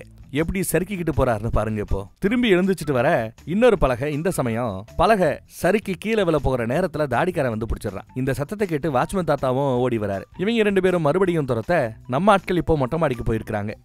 பொண்ணு கையில மம்மட்டி கடைக்கும் எடுத்துக்கிட்டா. மாப்பிள்ள அங்க கிடந்த செங்கலை கையில எடுத்து வச்சுக்கிட்டாரு. இல்ல எடுத்து வச்சுக்க சொல்றா இவனை என்னால முடியாது, எனக்கு பயமா இருக்குங்கிறான். உடனே சரி இவனை வச்சுக்கிட்டு ஒண்ணும் பண்ண முடியாது, அதோ அங்க தூரமா இருக்கிற அந்த லிப்ட பார்த்துட்டு வா அதுல ஏறி தப்பிச்சிடலான்னு கூப்பிட்டா மாப்பிள்ள இல்ல வேணா அதுல போனா செத்துருவோன்னு பயப்படுறான். அது ஒர்க்கர்ஸ் பயன்படுத்துற லிப்ட். டே இங்க இருந்தாலும் செத்துருவோம்டா, சொன்னா கேள்றா வாடான்னு இழுத்துட்டு போறா. என்ன நேரமோ என்னவோ தெரியல, லிப்ட் ஆன் பண்ண முடியல. இவங்க இந்த பக்கத்துல இருந்து மரியாதையா இங்க வந்துறீங்களா இல்லையான்னு துப்பாக்கி வச்சு மிரட்டிக்கிட்டு இருக்காங்க. கீழ இருந்து நம்ம வாட்ச்மேன் தாத்தா எப்பா பிள்ளைகளா லிப்ட் ஒர்க் ஆகாதுன்னு கத்துறாரு. எங்களை எதுவும் பண்ணிடாதீங்கன்னு மாப்பிள்ள பேசுறப்போ அவர் கையை தெரியாதனமா லிப்டோட ஆன் பட்டனை தட்டி விட லிப்ட் ஆன் ஆயிருச்சுங்க. எவ்வளவு வேகமா சரசர சரசரன்னு கீழே போகுதுன்னு பாருங்க. அரைகுறையா வேலை செய்து போல லிப்ட், அதனாலதான் ஒர்க் ஆகாது இந்த கீழ இருந்து தாத்தா சொல்லியிருக்காரு. அதான் இவ்வளவு வேகமா வரும்னு எதிர்பார்க்கல. கத்த ஆரம்பிச்சிட்டாங்க இவங்க. கீழே இருக்கிற தாத்தா அவர் தான் எப்படியோ லிப்ட் நிப்பாட்டி இவங்களை இறங்க சொல்றாரு. நல்லபடியா அந்த பக்கமா போங்கன்னு இவங்களை அனுப்பி வைக்கிறாரு தாத்தா. அப்புறம் அந்த போலீஸ் இறங்கி வருது. அந்த பேச்சுலர் பார்ட்டி நடத்தினா இல்லையா கல்யாணத்துக்காக, அதுல எக்ஸ்ல வர வெறுப்பேற்றுறதுக்காக தான் பேச்சுலர் பார்ட்டியே நடத்தினா கல்யாணமே பண்ணா. அங்க புதுசா ஒரு பையன் வந்திருப்பான் போல பேச்சுலர் பார்ட்டிக்கு. சரி அவங்கிட்ட விசாரிக்கலாமேன்னு இவங்க கிளம்ப பார்த்தா வேற 2 போலீஸ் துரத்துறாங்க. சரி ட்ரெயின்ல எஸ்கேப் ஆலாமனு ரயில்வே ஸ்டேஷன் பக்கம் ஓடி வராங்க. ட்ரெயின்ல கூட ஏறியாச்சு. சரி பப்ளிக் பிளேஸ் எதுவும் செய்ய மாட்டாங்கன்னு இவங்க கொஞ்சம் தைரியமா இருந்தா அவங்க சுடுறாங்க. ட்ரெயினுக்குள்ளேயே விரட்டிட்டு வர்றாங்க. பொண்ணோ வலிவிடுங்க வலிவிடுங்க கத்திக்கிட்டே அவ்வளவு கூட்டத்துக்கு மட்டியில ஓடிக்கிட்டு இருக்கா. ஒரு இடத்துல ட்ரெயினை விட்டு அப்படி இறங்குற மாதிரி ஒரு ஆக்ஷனை காட்டி அதை பார்த்த போலீஸ் இறங்குனதும் நம்ம பிள்ளைங்க 2 இறங்கல, உள்ளே தான் இருக்கிறாங்க. இதை பார்த்து அவங்க ஏறினா இவங்க இறங்குவாங்க, இவங்க ஏறினா அவங்க இறங்குவாங்க, அவங்க ஏறினா இவங்க இறங்குவாங்க. இப்படி ஒரு ஆட்டம் காட்டிக்கிட்டு இருக்காங்க. என்னமா விளையாடுறாங்க பாருங்க. கரெக்டா ட்ரெயினோட கதவு ஆட்டோமேட்டிக் மூடுற சமயத்துல இவங்க 2 பேரும் வெளியில வந்துடுறாங்க. அவங்க 2 பேரும் உள்ள மாட்டிக்கிட்டாங்க. ஆனா துப்பாக்கி கையோட மட்டும் வெளியில நீட்டிக்கிட்டு இருக்கோம். இவங்களை சுட அங்க இருக்கிற கண்ணாடி எல்லாம் உடையும். அந்த கண்ணாடி உடஞ்சு சின்ன சின்ன துண்டா தெரிச்சு வில ஹீரோயினோட கால்ல அது பட்டுருது. அவ அதை கவனிக்கல. வேற ஒரு ட்ரெயின்ல நம்ம பிள்ளைங்க ஏறியாச்சு. அங்கதான் கீழே சிந்துன அந்த ரத்தத்தை பார்த்து கால்ல அடிபட்டு இருக்கு அப்படிங்கறத கவனிக்கிறா. இதை எப்ப எடுக்கணும்? வெட்டனரி டாக்டரா இருந்தாலும் இதெல்லாம் அத்துப்படி நம்ம ஹீரோவுக்கு. அங்க இருக்கிறவங்க கிட்ட யார்ட்டையாவது சிசரு, நகவெட்டி, கத்திரிக்கோல் இந்த மாதிரி ஏதாவது இருக்கா கொடுங்கல என்ன அவங்க கிட்ட இருக்கிறத வாங்கி ஓட்கா வாங்கி அதை ஊத்தி அந்த கண்ணாடியை எடுக்க பாக்குறாரு. வலிக்கும் இல்லையா, வலி தெரியாம இருக்கிறதுக்காக பொண்ணை பாட்டு பாடிக்கிட்டே இருக்க சொல்றாரு. அவளும் பாடுறா. ஒரு வழியா அவ பாடிக்கிட்டு இருக்கும் போதே வலி தெரியாதாப்ல கண்ணாடியே எடுத்தாச்சு. இப்போ ட்ரெயினை விட்டு இறங்கி பேசிட்டே நடந்து வந்துட்டு இருக்காங்க. பேச்சுலர் பார்ட்டில வேற ஒரு பையன் இருந்தான்னு பேசிட்டாங்கல்ல, அவனை பாக்குறதுக்காக வராங்க. அந்த ஜிம்பாடி தான் அந்த பையன் போல. அவன்கிட்ட பேச்சுலர் பார்ட்டில என்ன நடந்துச்சு ஏதாவது ஞாபகம் இருக்கா அப்படின்னு கேட்டா ஜிம்பாடி முழிக்குது. பேச்சுலர் பார்ட்டில இந்த பையல மட்டும் எதுக்கு அந்த லேடிஸ் கூப்பிட்டாங்கிறது இப்ப தான் தெரிய வருது இல்ல, கிளாஸ் பேக்ல காட்டுறாங்க. அப்புறம் அந்த கிஃப்ட் பேக்கை பத்தி விசாரிக்கிறா. அவனும் அது என் வீட்டுல தான் இருக்கு, நான் வீட்டுக்கு போயிட்டு எடுத்துட்டு வர ஒரு 10 நிமிஷம் ஆகும், ஆனா அதுக்குள்ள இங்க ஷோ ஆரம்பிச்சிருமே அப்படின்னு சொல்றான். அப்ப நம்ம ஹீரோ மாப்பிள்ள அதை நான் மேனேஜ் பண்ணிக்கிறேன், நீ போயிட்டு வாயா அப்படின்னு அனுப்பி வைக்கிறாரு. அதான் முக்கியம்ட்டு. பொண்ணு என்ன பண்றா மாப்பிள்ளங்கிறாப்ல பாக்குறா வித்தியாசமா. ஷோ ஆரம்பிக்க போது ஷோ பண்ண வேண்டியவனையும் வெளியில போய் சொல்லியாச்சு, பேக் எடுத்துட்டு வர சொல்லியாச்சு. அத்தனை பேர் முன்னாடியும் என்னையா பண்ண போறோம்னு பார்த்தா மேடையில போய் நிக்கிறாரு ஹீரோ. இன்னும் ஒரு 10 நிமிடத்தில் ஷோ ஆரம்பமாகும் அப்படின்னு ஒரு மொக்க போட எல்லாம் சிரிக்கிறாங்க. அதெல்லாம் ஆல்ரெடி ரொம்ப லேட் ஆகி போச்சு, இப்ப ஷோ ஆரம்பிக்கல பார்ட்டியை கேன்சல் பண்ணிடுவோன்னு மிரட்டுறாங்க. ஐயோ ஷோ கேன்சல் ஆச்சுன்னா அந்த பையன் வேற பாவமே என்ன பண்றதுன்னு வந்து பயந்துகிட்டே கேட்கறாரு. சும்மா சட்டையை கழட்டி அப்படி இப்படின்னு ஆடு, பேச்சுலர் பார்ட்டில நம்ம ஜிம்பாடியோட வேலையே இப்படி வந்து ஆடுறதான் போல, அந்த வேலையை நீ பண்ண சமாளிச்சிரு அப்படின்னு சொல்றா. உடனே மியூசிக்கை போட்டு மேடையில ஏறி லைட்டை போட்டு லைட்டா ஒரு மூமெண்ட்டை போட்டு காட்டுறாரு. இதெல்லாம் பத்தாது, ட்ரெஸ்ஸை கழட்டி ஆடுங்கிறா இந்த பக்கத்துல இருந்து பொண்ணு. ஒவ்வொரு பட்டனா இவனும் கழட்டி விட்டு மேல் சட்டையை கழட்டி விட்டுட்டு ஆட ஆரம்பிக்கிறான். ஆனா நம்ம ஆளுக்கு வந்த சோதனையை பாருங்க. வசீகரா சாங் வரும்ல, அதுல ஆடுற மாதிரி டான்ஸ் ஆடிக்கிட்டு இருக்கிறாப்ல. சரி போலான்னு தப்பிக்க பார்த்தா பொண்ணோ இல்ல ஆடு ஆடுன்னு ஆட சொல்லிக்கிட்டே இருக்கிறா. அங்க நடுவுல ஒரு கம்பி இருக்கே, அதை பிடிச்சி சும்மா சுத்தி சுத்தி ஆடுவாரு பாருங்க.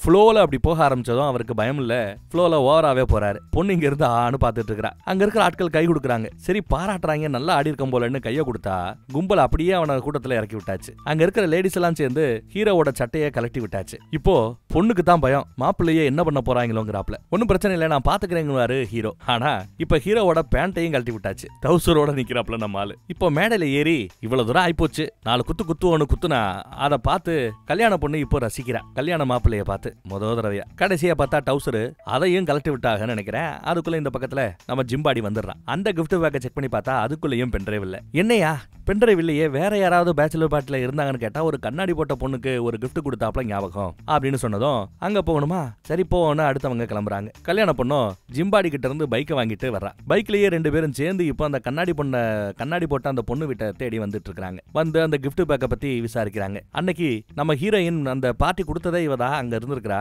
குடிச்சிட்டு போதையில இருந்தப்போ கண்ணாடி போட்ட இந்த பொண்ணு தான் ரூமுக்குள்ள வந்து அவளை விட்டுட்டு போற சமயம் பார்ட்டிக்கு தேங்க்ஸ் சொல்றாப்ல. பார்ட்டிக்கு என்ன இன்வைட் பண்ணதுக்கு தேங்க்ஸ் இந்தான்னு அந்த கிஃப்ட் பேக்கை ஹீரோயின் கிட்டயே திரும்ப கண்ணாடி பொண்ணு கொடுத்துருப்பா. அப்போ கடைசியில பார்த்தா அந்த பேக் நம்ம ஹீரோயின் வீட்டுல தான் இருக்குங்கிறாப்ல இப்ப தெரிய வருது. அந்த பேக்கை செக் பண்ணி பார்த்தா எதுவும் இல்லைங்க, அதுவும் எம்டி தான், பென்ட்ரைவ் அதுல இல்ல. அதே சமயம் நம்ம சிஐடி கால் பண்ணி என்ன ஏதாவது கிடைச்சதான்னு கேட்க ஹீரோ இல்லன்னு சொல்ல ஹீரோவும் ஹீரோயினும் எங்க இருக்காங்கிறத கேட்டு தெரிஞ்சுக்கிட்டு போனை வச்சிடறாரு சிஐடி. அதே சமயம் இங்க பார்த்தா அந்த கண்ணாடி போட்ட போலும் ஹீரோவும் சிரிச்சு சிரிச்சு பேசிட்டு ஜாலியா இருக்க இத பார்த்த நம்ம கல்யாண பொண்ணுக்கு காண்டாகுது. சோ அவளுக்குமே தெரியாம சும்மா பழி வாங்குறதுக்காக கல்யாணம் பண்ணா, ஆனா இப்ப காதல் வளர ஆரம்பிச்சிருச்சுன்னு காட்டுறாங்க. வெளியே வந்த பிறகு அந்த காண்டர் ஹீரோயின் நல்லாவே காட்டுறா. ஹெல்மெட்டை தூக்கி வெறிஞ்சிட்டு தண்ணி அடிக்க மாட்டேன், சரக்கு அடிக்க மாட்டேன், ஆனா பொண்ணுகிட்ட மட்டும் ஓவரா கல்லப்படுவியோ அப்படின்னு சண்டை போட ஆரம்பிக்கிறா. இனிமே இந்த மாதிரி யாராவது பொண்ணுகிட்ட வலிஞ்ச அவ்வளவுதானும் முறைக்கிறா. இதெல்லாம் பாக்குறதுக்கு நல்லா தான் இருக்கும். தூக்கி போட்ட ஹெல்மெட் எடுக்கிறதுக்காக இவன் அந்த பக்கம் போனா அந்த கேப்ல போலீஸ் வந்து இவளை பிடிச்சிருது. பென்ட்ரைவை கொடுத்துட்டு பொண்ணை தூக்கிட்டு போன்றாங்க அவங்க. ஹீரோவும் விரட்டிக்கிட்டு போறாரு, பட் முடியல, போயிடுறாங்க. விரட்டி போனா முடியல, வண்டி எடுத்துட்டாவது விரட்டலாமேன்னு வண்டி எடுக்க வந்தா தாடிக்கார போலீஸும் சுருட்டு முடிக்கார போலீஸும் வந்து நிக்கிறாங்க. பென்ட்ரைவ் எங்க சார்லி கிடைச்சதான்னு விசாரிக்கிறாங்க. நம்ம ஹீரோ அங்க இருந்த கட்டைய கையில எடுத்துக்கிறாரு. சுருட்ட முடி உடனே துப்பாக்கிய கையில எடுக்க கட்டையால ஓங்கி ஒரு அடி அடிச்சு தள்ளி விட்டுறாரு. முதல்ல ஃபேமிலி ஏதாவது பண்ணிடுவோன்னு மிரட்டினாங்க, அடுத்து இப்போ பொண்டாட்டியவே தூக்கிட்டாங்கன்னு பொறுமையை இழந்து சும்மா கண்ணாபுண்ணான்னு அடிக்கிறாரு நம்ம ஹீரோ. அப்பதான் நாங்க எதுவும் பண்ணலங்கிற மாதிரி பேசுறாங்க இவங்க. குடும்பத்தை மிரட்டினதோ இல்ல இப்போ பொண்டாட்டியை தூக்குனதோ நாங்க இல்லப்பா அப்படிங்கிறது இந்த போலீஸுங்க. அப்ப போங்கடா, பென்ட்ரைவ் கிடைச்சாலும் உங்ககிட்ட நான் கொடுக்க மாட்டேன், அந்த சிஐ கிட்ட தான் நான் கொடுப்பேன் அப்படிங்கிறாரு ஹீரோ. அப்பதான் இவங்க ரெண்டு பேரும் யோ ஒரு நிமிஷம் இரியான்னு சொல்லி தங்களோட ஐடியா காட்டுறாங்க. பார்த்தா இவங்க ரெண்டு பேரும் தான் ஆக்சுவலா சிஐடியை சேர்ந்தவங்க. அப்ப நம்ம ஹீரோ கிட்ட சிஐடின்னு ஒருத்தன் பேசிட்டு இருக்கானே அவன் போலி. சிஐடிங்கிற பேர்ல ஒருத்தன் பேசிட்டு இருந்தால நம்ம ஹீரோ ஹீரோயினை இவ்வளவு நேரம் ஏமாத்தி அவன் தான் இந்த கொள்ளைய நடத்துற அந்த போலீஸ் ஸ்டேஷனோட இன்சார்ஜ் போல தெரியுது. அந்த போலீஸ்காரன் இந்த மாதிரியே பண்ண சிஐடிக்கு அவன் மேல டவுட். அதே போலீஸ் ஸ்டேஷன்ல ஒரு ஆளை ஸ்பை மாதிரி செட் பண்றாங்க சிஐடி அந்த இன்சார்ஜை பிடிக்கிறதுக்காக. அப்பதான் தாய் மாமா வந்திருப்பாரு, அந்த பென்ட்ரைவ் மேட்டர் தெரிய வந்திருக்கும். சோ பென்ட்ரைவை முன்னாடி நாம எடுத்துட்டோம்னா அந்த இன்சார்ஜுக்கு தண்டனை வாங்கி கொடுக்கலாமே நினைக்கிறாங்க. அதுக்குள்ளதான் என்னென்னமோ நடந்து போச்சு. இப்போ உங்களுக்கு ஒரு டவுட் வரலாம், பென்ட்ரைவ்ல மட்டும்தான் காப்பி இருக்குமா? சிசிடிவியோட கனெக்ட் ஆகிருக்கிற அந்த ஹார்ட் டிஸ்க்ல காப்பி இருக்குமே அப்படின்னு நீங்க யோசிக்கலாம். ஆனா தாய்மாவை அடிச்சு சித்திரவதை பண்ணாங்கல்ல, அந்த கையோட நேரா போய் கடையில இருந்த ஹார்ட் டிஸ்கை எரிச்சிருப்பாங்க. சோ இப்போ அவங்களுக்கு இருக்கிற ஒரே சாட்சி அந்த பென்ட்ரைவுக்குள்ள இருக்கிற டேட்டா மட்டும்தான். அப்புறம் நம்ம ஹீரோ வேற ஒரு டவுட் கேட்பார். நாங்க ஃபர்ஸ்ட் நைட்டுக்காக புக் பண்ணியிருந்த அந்த ஹோட்டல், எங்களோட ரூம், எங்களை தேடி வந்தது, இதெல்லாம் எப்படி கரெக்டா அங்க வந்தீங்கன்னு விசாரிக்கிறார் நம்ம ஹீரோ. அதுக்கு இவங்களோ இந்த சம்பவத்தை அரங்கேற்றின போலீஸ்காரங்க இருக்காங்க இல்லையா, அவங்களோட போன்ல ஒட்டு கேட்கும் கருவியை செட் பண்ணியிருக்காங்க. அவங்களுக்கு வந்த இன்ஃபர்மேஷனை இவங்க ஒட்டு கேட்கும் போதுதான் இந்த மாதிரி ஹோட்டல்ல ரூம் புக் பண்ணிருக்கிற மாப்பிள்ளை கிட்ட பென்ட்ரைவ் இருக்குன்னு அவங்க பேசிக்கிட்டதை ஒட்டு கேட்டு அவங்களுக்கு முன்னாடி வந்து பென்ட்ரைவ் வாங்குறதுக்கு முயற்சி பண்ணதுல இவ்வளவு கூத்து நடந்து போயிருக்குது போல. சோ தாடியும் மீசையும் ஒரிஜினல் சிஐடிஸ் நல்லவங்க. சரி இப்போ அவங்க மேல எனக்கு இப்ப டவுட்ஸ் எதுவும் இல்ல. இப்ப அந்த பென்ட்ரைவ் மேபி பொண்ணு வீட்டுல தான் இருக்கணும். ஏன்னா கடைசி அந்த கண்ணாடி போட்ட பொண்ணு கிஃப்ட உங்ககிட்ட தான் கொடுத்தேன்னு சொன்னா. பேக்ல செக் பண்ண இல்ல, வீட்டுல எங்கேயாவது கிடக்க வாய்ப்பு இருக்குது, வாங்க கிளம்பலான்னு இவங்களோடய சேர்ந்து கிளம்புறாரு. அங்க போனா வீடே அலங்கோலமா கிடக்குது. அங்க வேலை பார்க்கறவரை கட்டி போட்டு வச்சிருக்காங்க. அவனை கலட்டி விட்டு என்ன ஏதுன்னு விசாரிக்க ரெண்டு பேர் வந்தாங்க. எல்லா ரூமையும் செக் பண்ணி ரூம் எல்லாம் அப்படி கலைச்சு போட்டாங்க. அப்புறம் ஏதோ ஒன்னு தேடிக்கிட்டே இருந்தாங்க, கிடைச்சதா இல்லையான்னு தெரியலங்கிறான். கிடைக்கலன்னு கோமா கிளம்பிட்டதா அந்த வேலைக்காரரை எடுத்து சொல்றார். அவரை கட்டி இருந்த அந்த துணியில கூட நைட்டு 8 மணி எந்த இடத்த பார்க்கணும் இந்த எல்லா டீட்டெயிலுமே எழுதி இருக்குது. மிரட்டினது கொள்ளையடிச்சவனுங்க தான், அவங்க சொன்னது நிஜம்தான், பொண்ணை தூக்கி இருக்கதும் அவங்க தான். 1 மணி நேரத்துக்குள்ள பென்ட்ரைவ் கொடுக்கணுமே, என்ன பண்றதுன்னு யோசிக்கிறான். அன்னைக்கு என்ன நடந்துச்சுன்னு நல்லா யோசிச்சு பார்க்கும்போது ஒரு மேட்டர் இவருக்கு ஞாபகம் வருது. இங்க இருக்கிற அந்த நியாய பார்க்கவும் தான், அந்த நாயை பார்த்ததும் தான் இன்னும் அந்த ஞாபகம் பிரகாசமா வருது. அன்னைக்கு தாய்மாமா பென்ட்ரைவ் போட்டப்போ அந்த பேக்குள்ள ஒரு பொக்கே இருந்திருக்கும். அந்த பொக்கேக்குள்ள தான் பென்ட்ரைவ் விழுந்திருக்கும். அந்த பொக்கேவை நாய் சாப்பிட்டுருக்கும். அதாங்க ஃபர்ஸ்ட் நைட் அன்னைக்கு தங்கச்சி போனை போட்டு நாய் 2 நாளா கக்கா போகல என்ன பண்றதுன்னு கேட்டிருப்பால. காரணம் அந்த பொக்கேவை நாய் சாப்பிட்டுருக்கு, கூடவே பென்ட்ரைவும் உள்ளே போயிருக்குது. அதனாலதான் கக்கா போக முடியாம நாய் கஷ்டப்பட்டு இருந்திருக்குது. 2 நாளா நாய் கக்கா போலங்கிறது ரொம்ப சந்தோஷமான விஷயம்னு சிஐடிஸ் சந்தோஷப்படுறாங்க. ஏன்னா இன்னும் வயிற்றுக்குள்ள தானே இருக்கும். சோ பென்ட்ரைவ் இருக்கிற இடம் தெரிஞ்சு போச்சு, நாயோட வயிறு. ஹீரோயினை காப்பாத்துறதுக்கு வேற தொடர்ந்து நேரம் ஆயிட்டே இருக்கிறதுனால சரி நாயோட கிளம்புவோமேனு கிளம்புறாங்க. சிஐடியும் பின்னாடியே வராங்க. இந்த பக்கம் பார்த்தா அந்த போலீஸ்காரங்க அடுத்த ரவுண்டு ரம்மி விளையாடலாமா அப்படின்னு கேட்க அவங்களோ போதும்னு கிளம்புறாங்க. அந்த போலீஸ்காரன் ஹீரோவோட ஃப்ரெண்டுன்னு சொல்லி தான் இங்க வந்திருக்கான். அவன் இப்ப துப்பாக்கி எடுத்து டேபிள்ல வச்சு வாங்க மறுபடியும் அடுத்த ரவுண்டு விளையாடணுங்கிறான். எல்லா பேரும் பயப்படுறாங்க. இப்பதான் இவன் வேற யாரோன்னு தெரிய வருது. அந்த போலீஸ்காரன் விளையாடணும்னு சீட்டு போட ஆரம்பிக்க அவன் தலையில பின்னாடி 2 துப்பாக்கி இருக்கிறத காட்ட முடியுது, பார்க்க முடியுது. யாருன்னு பார்த்தா நம்ம சிஐடிஸ் தான். அந்த போலீஸை கைது பண்ணிட்டாங்க. இந்த பக்கம் நாயோட வயித்துல இருக்கிற அந்த பென்ட்ரைவை ஸ்கேன் மூலமா பாக்குறாங்க. அதுக்குள்ள நம்ம ஹீரோவுக்கு ஃபேமிலி சேஃப், மாமியாரோட ஃபேமிலியும் சேஃப்ங்கிற மேட்டர் தெரிய வருது. இனி காப்பாற்ற வேண்டியது கல்யாணம் பண்ண மட்டும்தான். ஒரிஜினல் சிஐடிஸ் நம்ம பய கையில ஒரு கேமரா பேனாவை கொடுத்து அனுப்புறாங்க. அங்க நடக்கிற எல்லாத்தையும் இது மூலமா தெரிஞ்சுக்கலாமேன்னு. அந்த பொண்ணை காப்பாத்துறதுக்காக நீ போற இடத்துல உனக்கு ஏதாவது ஆபத்துனா ஒரு கோடு வேர்டு சொல்லு. அத நீ சொல்லணும்னா உனக்கு ஆபத்து, உதவிக்கு நாங்க வரணுங்கிறத நாங்க புரிஞ்சுப்போங்கிறாங்க. என்னடா கோடு வேர்டு அப்படின்னு கேட்டா, நான் உங்க அப்பனுக்கே அப்பேன், இதுதான் அந்த கோடு வேர்டா. ஹீரோ நாயோட அந்த போலீஸ்கார கும்பல பாக்குறதுக்காக வர பார்த்தா ஒரு கார்ல பொண்ணை கட்டி வச்சிருக்காங்க. அது கூட பரவாயில்ல, பொண்ணோட மாமாவை பாருங்க அந்த இடத்துல தொங்க விட்டு இருக்காங்க. பாவம், ஐசியூல இருந்தே தூக்கிட்டாங்களோ. பென்ட்ரைவ் கொடுக்காதன்னு பொண்ணு கத்துறா. இங்க என்ன நடக்குதுங்கிறத தூரமா இருந்து ஒரிஜினல் சிஐடிஸ் கவனிச்சிட்டு இருக்காங்க. ஹீரோயின் இந்த பக்கம் கத்திக்கிட்டு இருக்க காருக்குள்ளேயே வச்சு லாக் பண்ணிட்டாங்க. அப்பயாச்சும் சும்மா இருக்காளா, ஜன்னல் வழியா கத்திக்கிட்டு இருக்கா. வில்லைங்க சார்லி எங்கன்னு கேக்குறாங்க. நம்ம ஹீரோ பொக்கே வாங்கினது, அதுல பென்ட்ரைவ் விழுந்தது, அத நாய் சாப்பிட்டது, 2 நாளா நாய் கக்கா போகாம இருக்கிறதுன்னு இதை எல்லாத்தையும் எடுத்து சொல்லி சார்லி நாயோட வயித்துக்குள்ளதான் இருக்கு அப்படிங்கிறாரு. புலின்னு ஒரு அற விடுறாங்க. என்னடா ஏமாத்த பாக்குறியான்னு, நீங்க இப்படி என்ன நம்ப மாட்டீங்கன்னு எனக்கு தெரியும், அதனாலதான் ஸ்கேன் பண்ணி ப்ரூஃபோட வந்திருக்கிறேன் அப்படின்னு ப்ரூஃப் எடுத்து காட்டுறாரு. இதுக்கு காண்டாயும் மறுபடியும் புலிர்னு அறைய வர இவன் ஒரு கையால தடுப்பான், மறுபடியும் ஒரு அறை அறையிறாங்க. ஆனா இதெல்லாம் பார்த்துட்டு அந்த பக்கம் பொண்ணு தான் பொங்குறா. டேய் ஆம்பளையா இருந்தா என் கையை அவுத்து விடுங்கடா, நான் யாருன்னு காட்டுறா டேன்னு கத்திக்கிட்டு இருக்கிறா. ஆனா தாய்மாமாவோ எம்மா கொஞ்சம் நீ பேசாம இருமா, மறுபடியும் வந்து அடிப்பாங்கிறாரு. அடுத்த ஒரு குத்துல ஹீரோ கீழே விழுகிறான். இன்னொரு ஆளு வந்து இப்ப அடிக்க ஆரம்பிக்கிறாங்க. இப்படி இவங்க அடிச்சுக்கிட்டு இருக்க நம்ம ஹீரோ நான் உங்க அப்பனுக்கே அப்பன்டா அப்படின்னு அந்த டயலாக் விடுவான். இதுதான் கோடு வேர்டு. ஆபத்து, உதவி தேவைன்னு நம்ம ஒரிஜினல் சிஐடிஸ்க்கு தெரியப்படுத்துறதுக்காக. கண்டெய்னர் வண்டியில இருக்கிற நம்ம தாடிக்கார ஒரிஜினல் சிஐடிஸோ வெளியில இப்ப வரலாம், அவனுக்கு உதவி பண்ணலான்னு பார்த்தா இவங்களோட கண்டெய்னர் வண்டியை திறக்க முடியாதபடி வெளியில வேற ஒரு வண்டியை நிப்பாட்டி வச்சிருக்காங்க. வெளியில வர முடியல இவரால. இந்த பக்கம் நம்ம பய நாய்க்கு கக்கா போறதுக்காக மாத்திரை கொடுத்துருக்கிறேன், எப்படி உங்க சார்லி கொஞ்ச நேரத்துல வந்துருவாப்ல காத்துருங்கிறாரு. அவங்களும் அதுக்கெல்லாம் நேரம் இல்லைன்னு நாயை பிடிச்சு அறுக்கவே கிளம்பிட்டாங்க. இந்த பக்கம் பொண்ணு டேய் டேன்னு கத்திக்கிட்டு இருக்க வந்தவன் புலிர்னு ஒரு அறை. இத பார்த்து நம்ம கல்யாண மாப்பிள்ளைக்கு வரும் பாருங்க தைரியம். இங்க பாரு நான் பொறுமையானவன் தான், ஆனா என் பொறுமைக்கு ஒரு எல்லை உண்டு, சோதிக்காதீங்கடா அப்படிங்கிறார். இதுல காண்டானவன் ஹீரோவையே அடிக்க வர ஹீரோ பதிலுக்கு அதை தடுத்து அவன் கழுத்திலேயே ஒரு அடி அடிச்ச அடியில ஆளு கொஞ்சம் அப்படியே கதி கலங்கிடுறான். ஒரு சுத்தி கழுத்தை சேர்த்து ஒரு அடி கீழே விழுந்துட்டான். மூக்குல ரத்தம் வருது. எல்லாருமே ஷாக்கா பாக்குறாங்க. ஆனா மாப்பிள்ளையோ பொண்ணுகிட்ட போய் ஒன்னும் பரவாயில்லையே, ஆர் யூ சேஃப் பேபி அப்படின்னு விசாரிக்கிறாரு. இன்னும் ஒரு 4-5 பேர் சண்டைக்கு தயாராயிட்டானுங்க, சுத்தி நிக்கிறாங்க. ஆனா நம்ம ஹீரோவோ டேய் நான் உங்க அப்பனுக்கே அப்பண்டா அப்படின்னு சொல்லிக்கிட்டே விடாது சொல்லிக்கிட்டே இருக்கிறாரு.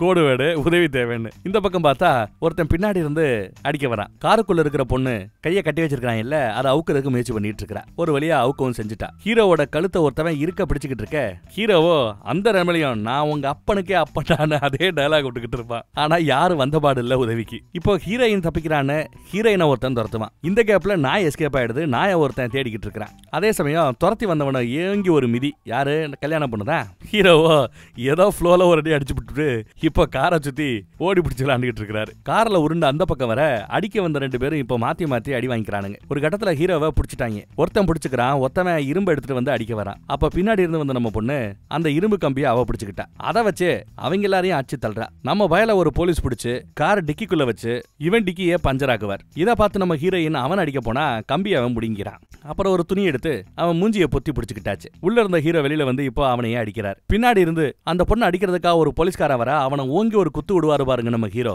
அருமையா போய்கிட்டு இருக்குது சண்டை காட்சிகள் எல்லாம் காமெடியா. அதுக்குள்ள அந்த போலியான ஆளு எந்திரிச்சிடறான். எந்திரிச்சு வந்து நம்ம ஹீரோவை சுட பின்னாடியே வந்து நம்ம ஒரிஜினல்ஸ் டூப்ளிகேட்டை சுட்டுறாங்க. அந்த சத்தத்தை கேட்டு ஹீரோயின் பதறி போய் என்னாச்சுன்னு ஹீரோக்கு ஏதாவது ஆயிடுச்சான்னு பதறாங்க. பார்த்தா ஹீரோ மேல எதுவும் குண்டு படலங்க. பயத்துலதான் ஹீரோ தன்னை ஒருத்தன் சுட்டுட்டாங்கிற பயத்திலேயே ஹீரோ மயங்கி விழுந்து கிடக்குறான். ஒரிஜினல் பக்கத்துல ஓடி அந்த என்னாச்சுன்னு பாக்குறாப்ல. ஒரிஜினலை பார்த்தது நம்ம ஹீரோக்கு வரும் பாருங்க கோவம். யோ எத்தனை தடவையா அந்த கோடு வர திரும்ப சொல்றது, அப்பயே வர வேண்டியதானயான்னு சத்தம் போடுறாரு. என்ன புல்லட் பட்டு நம்ம ஹீரோக்கு ஒண்ணு ஆகலையேன்னு நமக்கு ஷாக்கா இருக்கலாம். ஆனா என்ன இருக்குன்னா ஒரு ஆபத்தான மிஷனுக்கு அனுப்புறோம், அதுவும் ஒரு பயந்த பயல அனுப்புறோம். எதுக்கு சேஃப்டிக்காகன்னு புல்லட் துளைக்காத குண்டு துளைக்காத ஜாக்கெட்டை போட்டு விட்டு அனுப்பிச்சு வச்சிருக்காரு போல. அதனாலதான் ஹீரோ இந்த இடத்துல எஸ்கேப் ஆயிருக்கான். ஒரிஜினல்ஸ் நடந்த எல்லாத்துக்கும் மன்னிப்பு கேட்கறாங்க. முன்ன பின்ன ஆயிப்போச்சு தம்பின்னு. நாங்களும் முன்ன பின்ன உங்களை தப்பா நினைச்சிட்டு நாங்களே என்னென்னமோ பண்ணிவிட்டோன்னு இவங்க பதிலுக்கு மன்னிப்பு கேட்கறாங்க. ஹீரோவும் ஹீரோயினும் போலியான அந்த ஆட்களை எல்லாம் அரெஸ்ட் பண்ணியாச்சு. அதே சமயம் அந்த பக்கம் ஒருத்தன் இப்பதான் அந்த நாயை பிடிச்சு கொண்டு வந்திருக்கிறான். வந்து அவனும் மாட்டிக்கிட்டான். அதுக்குள்ள இந்த ஒரு நாள் அனுபவத்துல பொண்ணு மாப்பிள்ளைய ஒருத்தர் புரிஞ்சுக்கிட்டாங்க, ஒன்னாயிட்டாங்க. மாமா மட்டும் பாவம் இன்னும் அந்தரத்திலே தூங்கிட்டு இருக்கிறாரு. அப்புறம் போய் தான் அவரை காப்பாத்துறாங்க. அப்புறம் பார்த்தா 2 பேரும் ஜாலியா கேக் சாப்பிட ஆரம்பிச்சாச்சு. ஒரிஜினல்ஸோ நாய் எப்படா கக்கா போகும், உள்ள இருக்கிற பென்ட்ரைவ் எப்படா வெளியில வரும்னு காத்துக்கிட்டு இருக்காங்க. ஒரு வழியா நாயும் கக்கா போயிடுச்சுங்க. அப்புறம் உள்ள நோண்டி நொங்க எடுத்ததுல கிடைச்சிருச்சு, சார்லி கிடைச்சிருச்சு, பென்ட்ரைவ் கிடைச்சிருச்சு. இவங்க எல்லா பிரச்சனையும் ஒரு முடிவுக்கு வந்துருச்சு. அப்புறம் என்ன, தடப்பட்ட ஃபர்ஸ்ட் நைட்டு மறுபடியும் நடக்க இருக்குது. சரி நல்லா போகுது, சரி முத்தா கொடுக்குற ரேஞ்சுக்கு வரலாம்னு போனா மறுபடியும் காலிங் பெல் அடிக்கிற சத்தம். இவங்க ஃபர்ஸ்ட் நைட்டு நடக்குமா இல்ல நடக்காதா, இந்த கேள்வியோடையே படத்தை இந்த இடத்துல முடிச்சாச்சு. நல்ல காமெடியும் கலவரமும் கலந்த ஒரு கலகலப்பான கல்யாண கலாவட்ட படம். இதே மாதிரி வேற ஒரு கலக்கல் படத்துல சந்திப்போம். தேங்க்யூ.